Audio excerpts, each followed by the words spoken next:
નમસ્કાર દર્શક મિત્રો, હું છું દર્શના જોશી. તમે જોઈ રહ્યા છો લોક સામના ન્યૂઝ. તો જોઈએ આજના સમાચાર લાઠીથી અમારા રિપોર્ટર પરેશ સરવૈયા સાથે.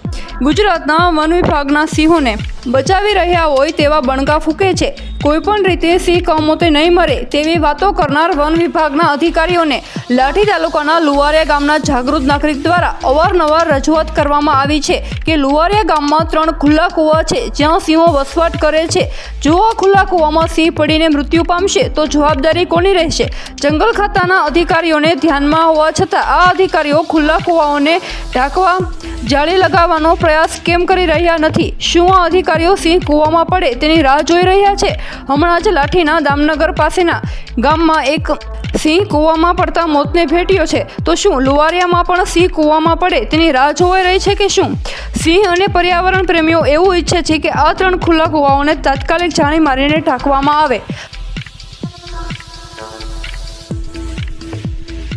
મારું નામ કુમાર કાળુભાઈ રામભાઈ, ગામ લુવારિયા.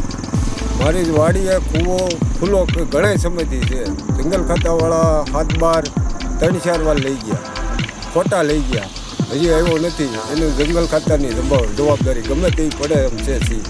અને અહીંયા નદીમાં અમારે ગામમાં 2 કૂવા ખુલ્લા છે ઘણા વર્ષોથી. એના માટે કાંઈ જંગલ ખાતામાં જાણ કરી? કાંઈ જંગલ ખાતાવાળાને ખબર છે તો કાંઈ જાણ આમને ધ્યાન નથી દેતા. એને ખ્યાલ જ છે.